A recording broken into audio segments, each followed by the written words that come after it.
Bom, Agora esta chamada está sendo gravada. agora sim vamos começar doenças exantemáticas. Gente, já vou começar aqui com um disclaimer, tá? Um aviso. Eu nunca gostei de estudar doenças exantemáticas. Mas quando eu aprendi o que cai no Revalida e o que eu preciso saber, isso facilitou muito minha vida. Então, o que eu quero com essa aula é passar todo o conteúdo teórico para vocês, que vocês precisam para responder as questões, certo? Vamos começar então com a primeira, que é a rubéola, tá? A rubéola é causada por um vírus, rubivírus. E qual que é o quadro clínico que uma criança com rubéola, ou um adulto, geralmente criança, né? Mas adulto também pode ter. Qual que é o quadro clínico dessa pessoa? Linfonodomegalia cervical, posterior, occipital e retroauricular. Então, ele tem uma linfonodomegalia geral. O exantema máculo-papular róseo com progressão cefalocaudal. E o principal aqui são as manchas de Forchheimer, são as petequias no palato mole. Como a gente pode ver aqui, ó, nessa foto, essas petequias, né, essas manchinhas vermelhas na região do palato mole, é o que a gente chama de manchas de Forchheimer. Não é um patognomônico, né, não é uma coisa que só na rubéola tem, mas considerem que para questão de prova, geralmente, manchas de Forchheimer é igual a rubéola, certo? Algumas informações importantes sobre a rubéola. É uma doença de notificação obrigatória e imediata. Quando fala imediata, é que ela tem que ser feita dentro de 24 horas, tá? E uma dica aqui, para quem tem dificuldade de lembrar doenças de notificação compulsória, sempre lembrem, é uma doença que tem vacina, então ela é igual à notificação obrigatória. A rubéola não está dentro da vacina da tetraviral e da tríplice viral, então pronto, vai ser uma doença que tem notificação compulsória. Sempre fazem esse linkzinho, porque fica fácil de você lembrar. Bom, é uma doença que é importante o suficiente terem desenvolvido uma vacina, então, consequentemente, é uma doença que é importante ser notificada para o órgão ali da vigilância epidemiológica, que é o CINAM, certo? Sobre profilaxia pós-exposição, ou seja, tive um tio que viajou, pegou rubéola, chegou em casa e eu tive contato com esse tio que teve o diagnóstico, eu preciso fazer uma profilaxia pós-exposição em mim, né? Vou buscar fazer essa profilaxia. Como que pode ser feito? Pode ser feito de duas formas, tá? Pode ser feito através da vacina ou pode ser feito através da imunoglobulina, tá? E em pacientes apenas com esquema vacinal incompleto dentro dessa janela de tempo, 72 horas após a exposição de risco, certo?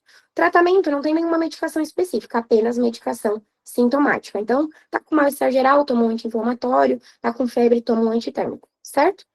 Vamos para a próxima, o sarampo. Sarampo, uma doença também causada por um vírus, o morbilivírus. Qual que é o quadro clínico? Febre, exantema maculopapular morbiliforme com progressão cefalocaudal com descamação furfurácea. É esse aqui que a gente está vendo nessa primeira fotinha, né? Quando a gente fala de descamação furfurácea, quer dizer que quando a gente abre esse exantema, se você fizer assim um estiramento na pele, vai ficar meio que descamando essa parte da pele, tá? Esse paciente também vai ter tosse e ou coriza e ou conjuntivite.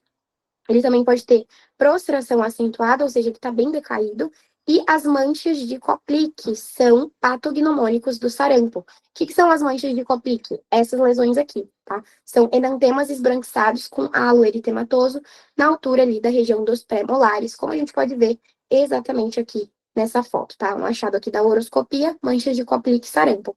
Um jeito que eu gosto muito de lembrar sarampo e rubéola é que você vai pensar no sarampo como um guri, deixa eu riscar aqui, um guri, letrinho, doente, tá? É um guri que tá doente, ele tá com tosse, ele tá com coriza, ele tá com conjuntivite, ele tá prostrado, ele tá com febre, tem um exantema.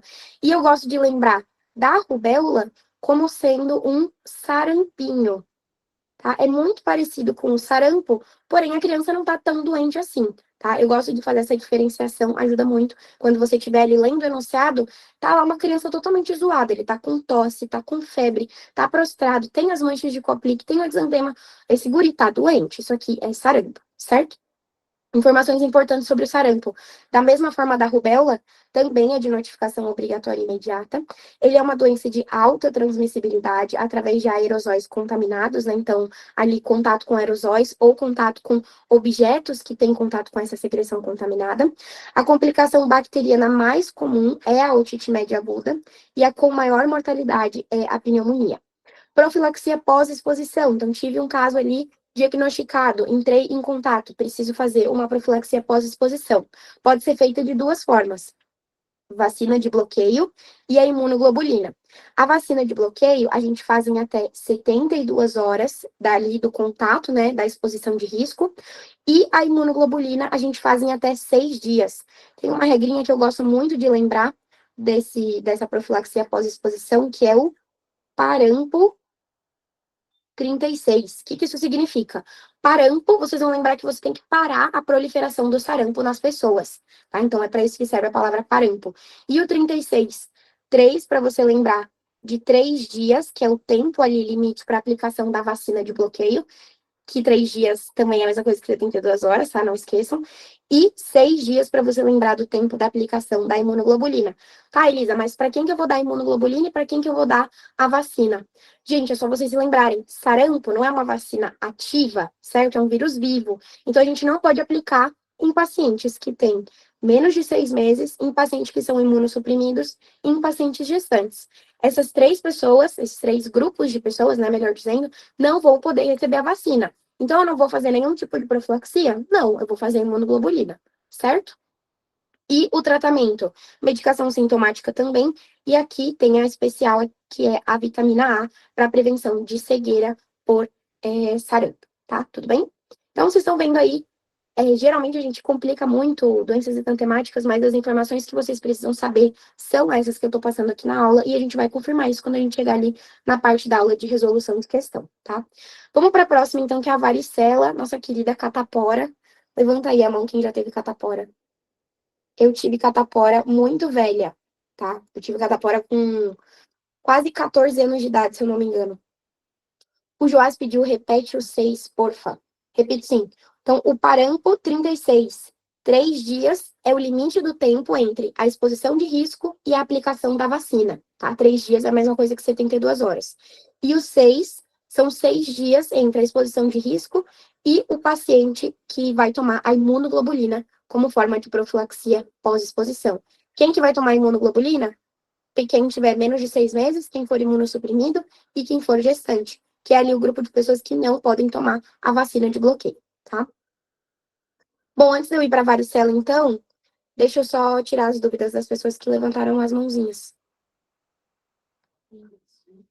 Pode escrever no chat. Eu acho que eu tinha bloqueado o microfone. Deixa eu desbloquear aqui o microfone. Ou se você quiser escrever no chat também, fica à vontade. Pronto, liberei o microfone aqui. Quem quiser abrir o microfone para perguntar, fica à vontade sempre depois de levantar a mão, tá, gente? Porque se falar assim, cortando, corta o que eu tô falando e corta também as pessoas que estão tentando entender o que eu tô falando. Fernanda, levantou a mão, pode falar, por favor.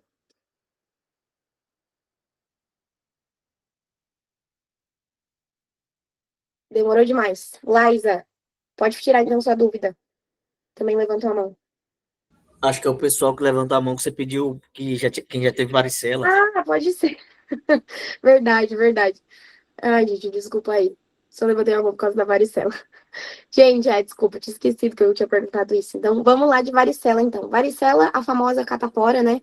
Eu tive varicela, gente, foi uma experiência super traumática. Eu tava prestes aí na minha formatura de ensino fundamental, aí era um acampamento super legal, eu tive que cancelar o acampamento, eu entrei em depressão e tive catapora. Mas então vamos falar então de varicela. O agente etiológico é o vírus varicelas zoster, opa, um erro de gramática aqui, varicelas zoster, desculpa aí. Quadro clínico. O que faz parte do quadro clínico? Principalmente, né? Isso aqui, acho que vocês conhecem, assim, meio que por conhecimento popular mesmo. Lesões vesiculares pruriginosas, o que significa que tem coceira, né, na lesão, em diferentes estágios de evolução, ou seja, tem um polimorfismo, com evolução centrípeta. Geralmente começa no centro do corpo e vai espalhando para membros inferiores e superiores e cabeça, certo?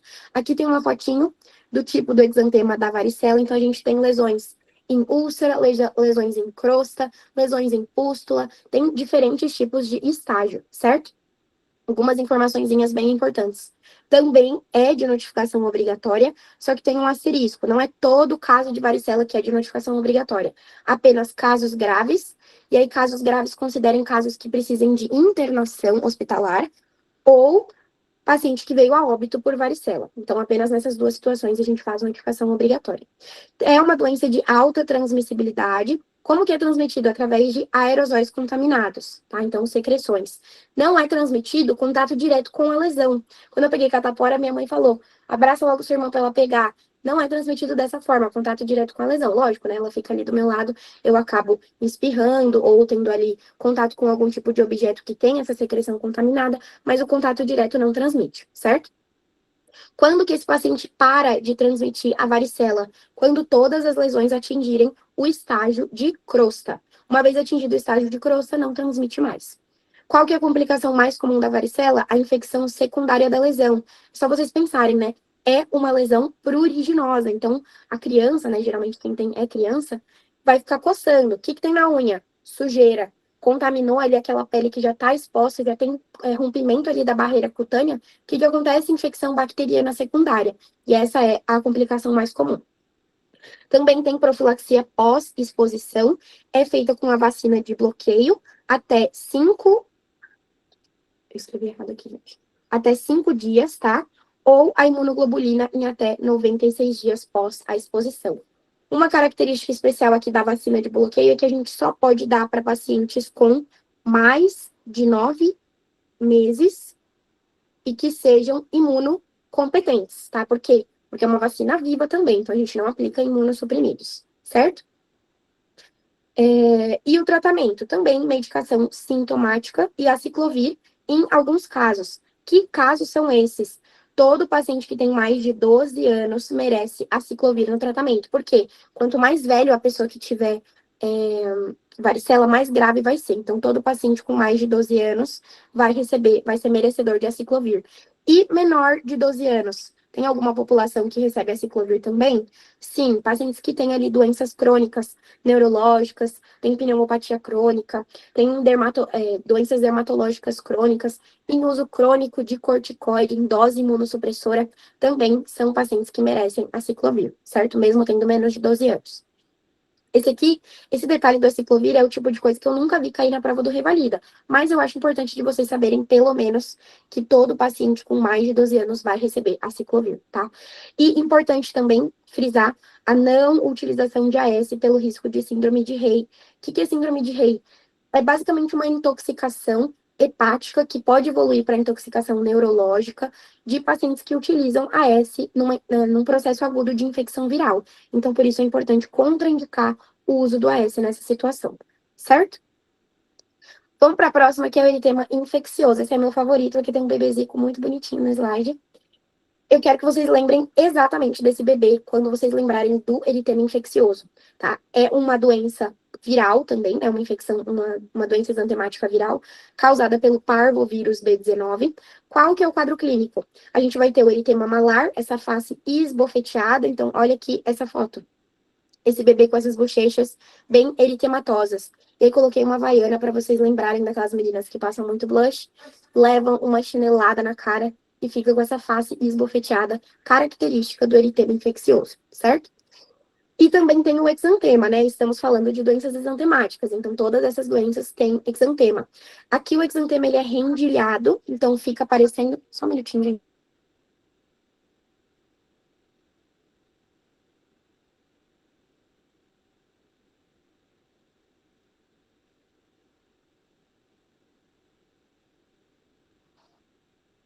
Desculpa, gente. Então, característica do exantema, ele é rendilhado, né? A gente pode ver aqui, nesse exantema desse bebê, ele parece meio que uma renda, né?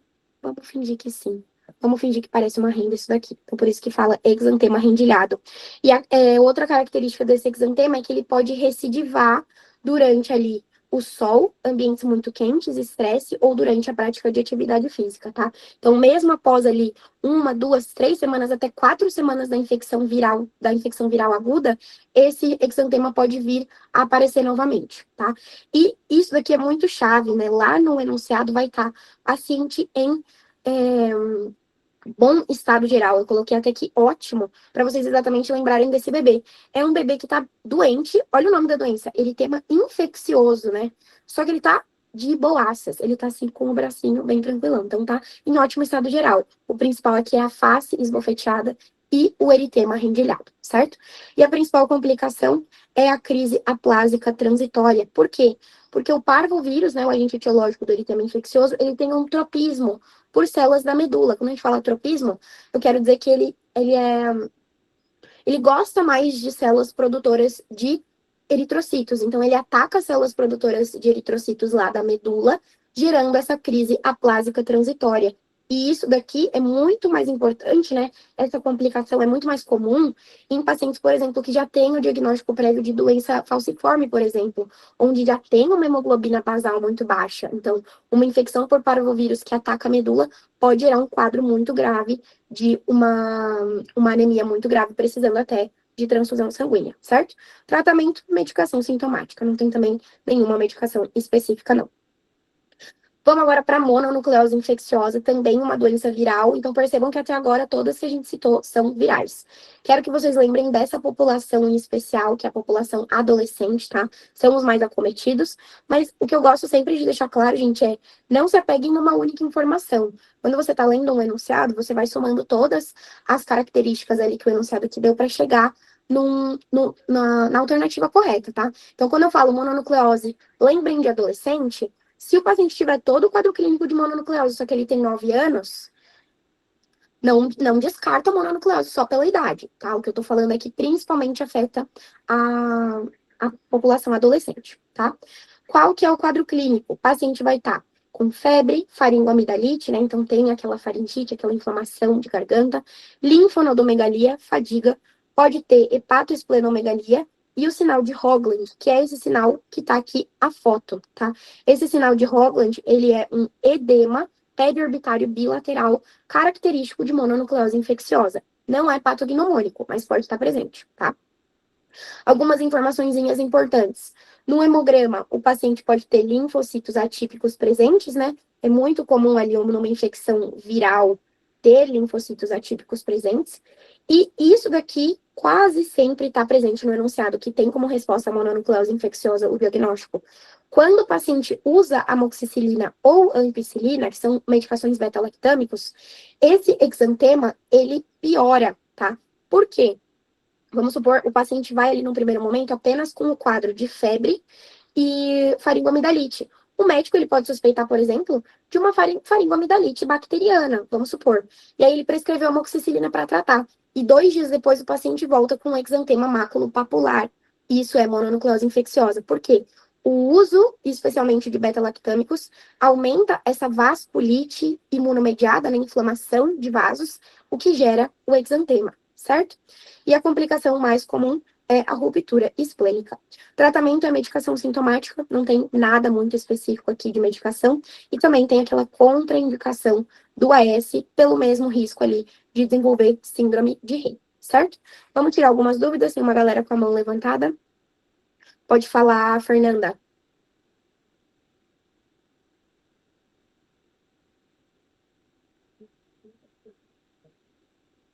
A Lois, acho que tinha levantado da varicela.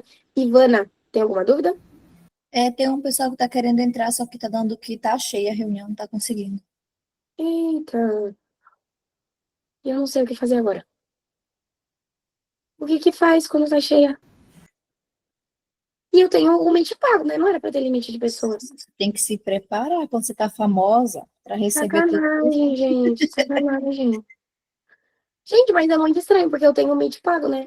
Não era pra ter limite de pessoas. Mas tem limite, dependendo do que você contrata, o limite é 100 pessoas. Sacanagem, meu. Mas tá bom, né? Qualquer coisa, depois eu disponibilizo a gravação pra todos, se quiserem assistir. Acho que a Isabela tinha perguntado aqui, tinha pedido pra eu voltar no anterior. Seria esse do eritema infeccioso, Isabela? Ficou com alguma dúvida em eritema infeccioso? Pode perguntar.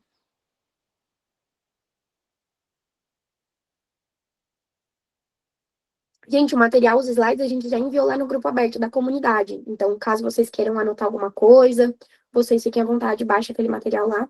Esse material nosso tá muito bom. A gente que fez. Vamos, então, para a escarlatina. Escarlatina é a primeira doença exantemática que é de etiologia bacteriana.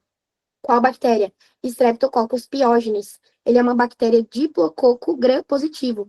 Eu tenho muita dificuldade de lembrar qual que é ali, gram-positivo, gram-negativo. Então, como eu sou muito visual, já falei algumas vezes isso, eu gosto de fazer desenhinhos. Então, para eu lembrar que Streptococcus pyogenes é diplococo gram-negativo, ou gram-positivo, eu faço assim e eu lembro, tá?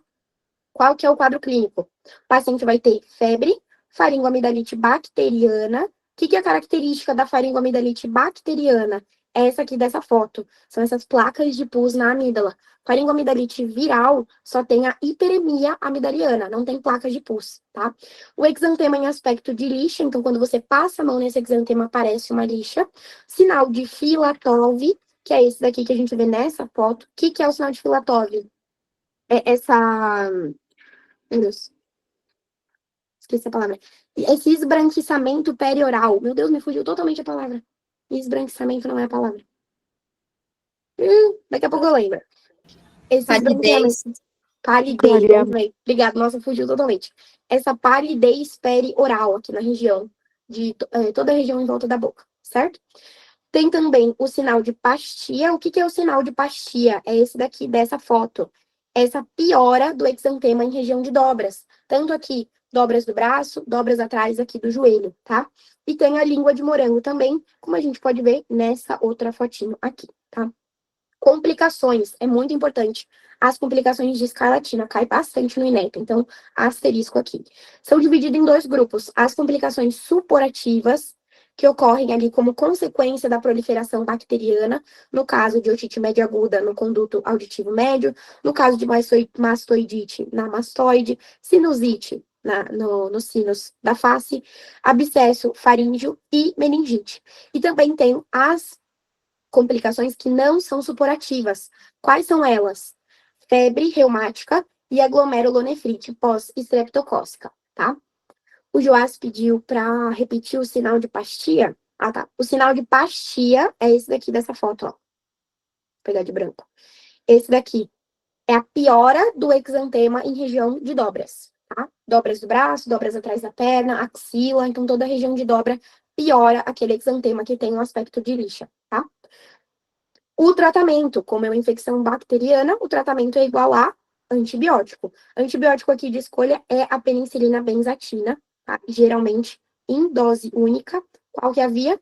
Via intramuscular, certo? E se o tratamento for prescrito em até 9 dias do quadro clínico, ele previne a febre reumática. O desenvolvimento da febre reumática ele pode ser evitado se o tratamento for feito em até 9 dias. Já o desenvolvimento da GNPE, que é a glomerulonefrite pós-estreptocócica, ele não pode ser evitado independente do tempo do tempo que o médico prescreveu o tratamento, tá? Por quê? Porque a GNPE depende de fatores predisponentes hereditários. Então, não depende tanto do tempo que o médico demorou para prescrever o tratamento, certo? Mas, falando de febre reumática, se for prescrito em até 9 dias, sim, pode evitar o desenvolvimento, ok? Vamos para a síndrome mão-pé-boca, bem facinha, tá? Agente etiológico é um vírus, é o Coxsackie enterovírus. Quadro clínico, adivinha o que dá na síndrome mão-pé-boca? Lesões vesiculares em cavidade oral, mãos e pés. Olha que fácil. Como a gente pode ver aqui nessa foto, tá? Então, lesões vesiculares, pode dar na cavidade oral, aqui, que é visualizado ali na horoscopia, pode dar na região perioral e em pés e mãos, tá? Informações importantes. A principal complicação da síndrome mão-pé-boca é a baixa ingesta alimentar devido às lesões orais dolorosas. Então, uma coisa que pode ter ali no enunciado é que esse paciente tem baixa ingesta. Só que muito cuidado, tá, gente? Baixa ingesta não quer dizer que ele tá intolerante à via oral, tá? Se ele não estiver tolerando via oral, isso é um sinal de alarme, ele precisa ficar internado. Agora, baixa ingesta, tudo bem, né? A gente só monitoriza, oferece alimentação ali em porções um pouco mais fracionadas, ok? Tratamento, medicação sintomática. Importante falar aqui também da síndrome mão-pé-boca é da transmissão, né? A transmissão pode ser por gotículas ou aerosóis contaminados e também transmissão fecal-oral. E uma coisa também, gente, quando fala transmissão fecal-oral, não quer dizer que pega comendo o próprio cocô, tá? Transmissão fecal-oral é quando você tem contato com objetos contaminados, tá? Eu achava que transmissão fecal-oral era quando comia cocô. Depois eu descobri que não. Vamos pro exantema súbito agora? O exantema súbito, quero que vocês lembrem muito que tem a palavra súbito no próprio nome, tá? A etiologia é o herpes vírus tipo 6 e tipo 7, e o quadro clínico, qual é? O paciente vai ter um febrão, tá? Então, uma febre muito alta, que inclusive pode chegar a desenvolver uma crise convulsiva febril de tão alta, ele às vezes até supera 39 graus Celsius, tá? Depois, acaba a febre, ou seja, a paciente fica afebril, e aí começa o exantema maculopapular róseo, tá? De evolução também centrípeta, começa no centro do corpo e vai evoluindo ali para membros inferiores e superiores. Tratamento, medicação sintomática apenas, e, obviamente, orientar sinais de alarme a respeito da crise convulsiva febril, ok? Vamos para a doença de Kawasaki, que eu acho que de todas é o que o INEP mais gosta de colocar na prova dele, tá? Doença de Kawasaki, agente etiológico, ninguém sabe. É uma doença idiopática, que é o nome chique que a medicina coloca para quando ninguém sabe o que causa. Mas o que sabemos é que a doença exantemática é decorrente de um processo de vasculite, que é um processo ali inflamatório de vasos, tá? Igual acontece ali na mononucleose infecciosa. O quadro clínico, a gente tem que ter obrigatoriamente a febre por 5 dias ou mais. Então, isso aqui, ó, é critério obrigatório. Se tem lá um enunciado, o paciente está com febre há 4 dias, você nem pensa em doença exantemática. Por quê? Tem que ter a febre por 5 dias ou mais, certo? E além da febre por 5 dias ou mais, o paciente tem que ter 4 dos seguintes: o exantema, conjuntivite, alterações orais, alterações de extremidades e linfonodomegalia. Então, aqui tem esse mnemônico que eu achei que eu tinha inventado, mas eu vi que não, na verdade. Mas tá tudo bem também, não vou morrer por causa disso. Que é esse mnemônico CREAM, tá? Pra gente lembrar ali das 4 características que o paciente tem que ter, além da febre, tá? Então, quais são essas características? A conjuntivite bilateral não exudativa, o rash polimorfo, que é o exantema, o edema ou eritema de extremidades, que isso daqui, ó, se enquadra quando a gente fala de alterações de extremidades. Essas alterações podem ser edema, que é inchaço, ou eritema, ou ainda a descamação periungueal, tá? A descamação aqui em volta da unha, certo? Além disso,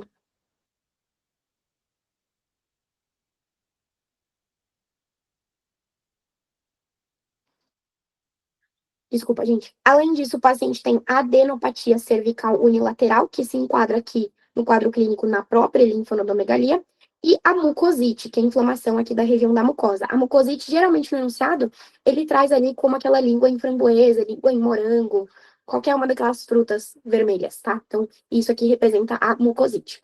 Principal complicação, isso aqui o INEP ama, é o aneurisma de coronarianas, certo? Por isso que todo paciente com doença de Kawasaki vai ganhar de presente um ecocardio, para a gente poder rastrear aneurisma de coronária, tá? Então, vou até colocar aqui para vocês lembrarem, ecocardio. E o tratamento? AS e a imunoglobulina endovenosa, certo? Vamos para essa daqui, que é um importantíssimo diagnóstico diferencial de Kawasaki, tá? O quadro clínico é muito parecido, que é a síndrome da resposta inflamatória multissistêmica pediátrica. É uma das principais ali complicações de COVID-19 na faixa etária pediátrica, tá? E o agente etiológico é o próprio COVID-19. Qual que é o quadro clínico? A febre aqui por 3 dias ou mais, então um pouco menos do que a febre obrigatória lá da Kawasaki. Isso daqui já é para vocês ficarem espertos ali na hora do enunciado de diferenciar de Kawasaki.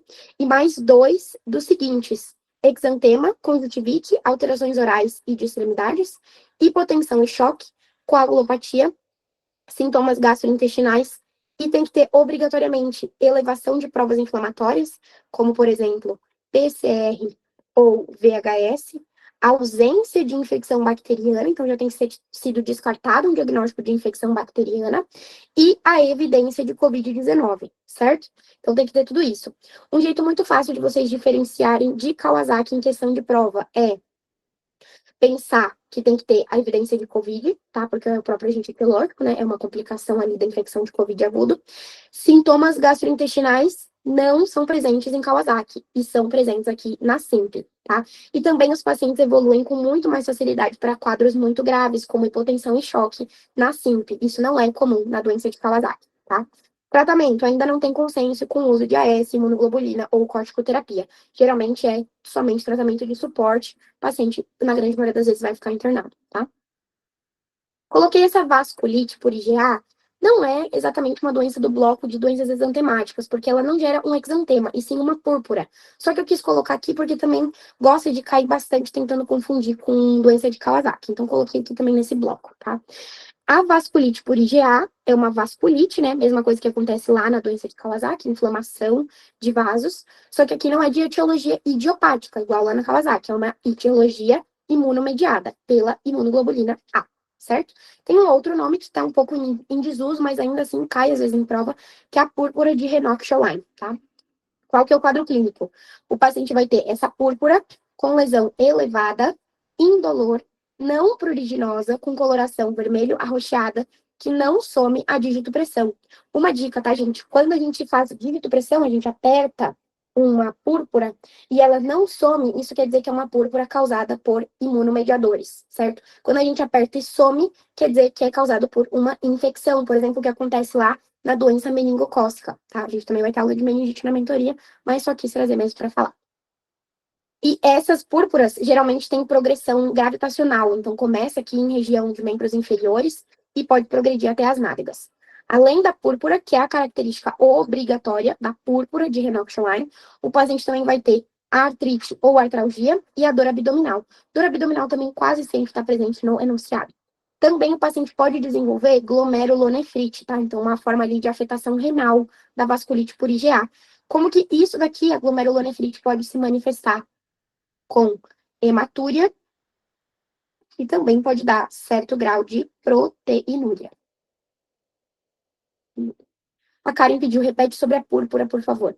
Sim, a púrpura, vou repetir aqui, ela tem uma lesão elevada, indolor, não pruriginosa, ou seja, não coça, com coloração vermelha arroxeada e não some a digitopressão. Acho que o que você quis dizer era sobre esse não some a digitopressão, né? Quando você faz digitopressão numa púrpura, vamos supor que aqui é a perna da criança, tá? Que geralmente essa púrpura da vasculite por IgA é nas pernas e na região de nádegas. Quando você faz digitopressão, você aperta, geralmente isso é feito com um copo de vidro, tá? Porque quando você faz a digitopressão, você consegue ver se a púrpura some ou não, né? Porque você aperta aqui e você consegue ver através do vidro. Isso chama teste de Tumbler. Você coloca aqui, isso está fazendo certa pressão sobre a púrpura. Se ela não desaparece a digitopressão, quer dizer que essa púrpura é imunomediada, que é o que acontece aqui na púrpura de Renox-Schlein.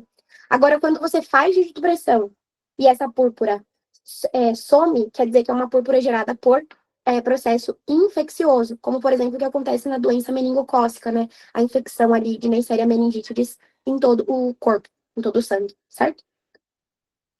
Informações importantes. Quase sempre, mas na verdade é sempre, né? Eu só não coloquei sempre porque no enunciado, não gosto de falar sempre, né? Porque às vezes vai que não. Mas quase sempre no enunciado, ele vai trazer um paciente que teve um quadro prévio de IVAS, tá? De infecção de vias aéreas superiores, que depois de 3 a 4 semanas evoluiu com essa clínicazinha aqui da vasculite por IgA, certo? O tratamento é analgesia e repouso relativo e avaliar a necessidade de anti-inflamatório não hormonal apenas se tiver ausência de comprometimento renal, certo? Se tiver comprometimento renal, é apenas analgesia e repouso relativo mesmo. Bom, vamos praticar agora, porque às vezes a gente recebe muita informação numa aula, mas como que a gente vê se a gente está conseguindo assimilar mesmo aquela informação respondendo questões daquele tema. Então, vamos responder aqui essas questões. Uma menina de 3 anos de idade, previamente rígida, foi levada pelos pais ao pronto-socorro, pois apresentou um quadro de febre baixa e exantema avermelhado máculo-papular em região maxilar bilateral há 3 dias. Então, pensa aí, né? Região maxilar bilateral. No dia da consulta, apresentava lesões que se disseminavam para tronco e membros de aspecto rendilhado. Não havia alteração de mucosa. Com base nessa situação hipotética, ele pergunta qual é a hipótese diagnóstica e o agente etiológico, respectivamente. Então, lembra, né? Face esbofeteada, aquela vermelhidão, hiperemia na região bilateral aqui da maxila, associada a esse exantema rendilhado. O que é isso, né, gente? É aquele bebezinho lá que tá assim. Ele tá assim, só que o nome da doença é infeccioso. Sempre lembra desse contraste. Então, a gente já consegue excluir letra C, letra D e letra E, que trouxe diagnósticos diferentes. Então, a gente fica entre A e B. Só que aí a gente tem que lembrar do agente etiológico. Aqui do eritema infeccioso é o parvovírus B19. Então, por isso o gabarito é a letra A. O herpes vírus 6, ele é o agente etiológico do exantema súbito, né? Aquele febrão que passa e surge o exantema. Não tem nada a ver com o que foi citado aqui. Certinho? Uma dica para vocês é fazer uma tabela ou um post-itzinho com nome da doença, agente etiológico, característica assim, chave que você vai ver no enunciado e o tratamento. As únicas que têm tratamento específico é o sarampo, a escarlatina e a doença de Kawasaki. Todo o resto é só medicação sintomática, tá? Então, para vocês lembrarem ali de pontos chaves na hora de responder as questões, certo? Vamos para a próxima.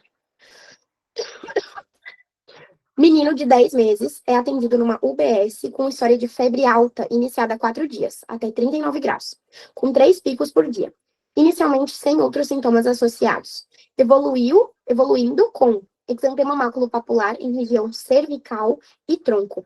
Não apresentou febre nas últimas 18 horas, ou seja, ele está afebril há 18 horas. A respeito de possíveis diagnósticos diferenciais para o quadro apresentado, assinale a alternativa correta. Então, vamos ver. Um por um. O diagnóstico de síndrome mão-pé-boca é mais provável. Com certeza, né? Não falou nada sobre nada na boca, e nem no pé, e nem na mão, e aí esse vai ser o provável diagnóstico? Não, né, gente? Vamos já arriscar essa. Próxima. A anamnese e o exame físico exigem descartar laboratorialmente o diagnóstico diferencial de sarampo, pois se trata de um menor de 1 ano. Não, né, gente? Esse paciente não tem a clínica de sarampo. Qual que é o sarampo? Aquele guri doente, ele tá com tosse, conjuntivite, coriza, tá todo zoado. Não é o que falou aqui nesse enunciado.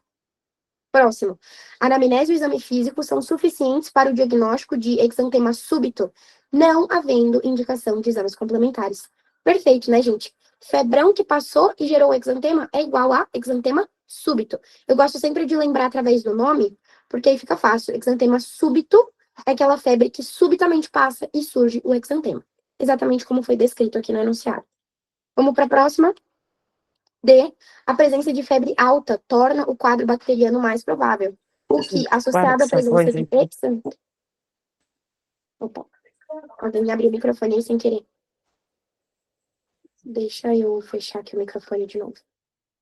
Às vezes a gente abre mesmo sem querer.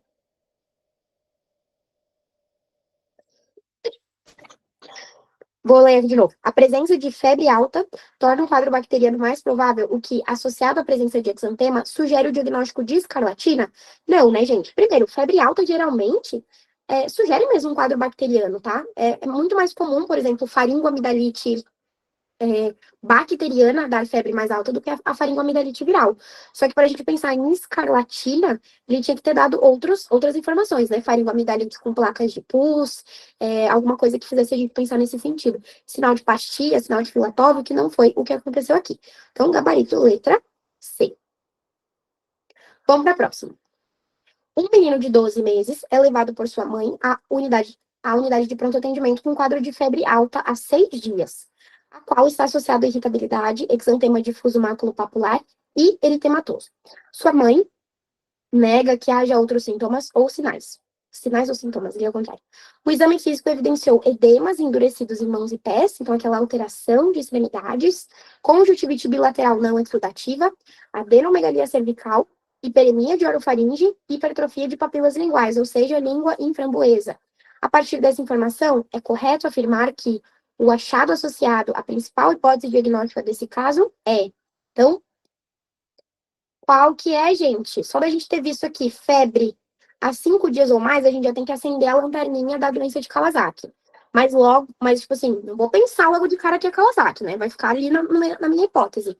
Aí, se eu associar 4 daquelas características, aí sim é Kawasaki. Que foi exatamente o que aconteceu aqui.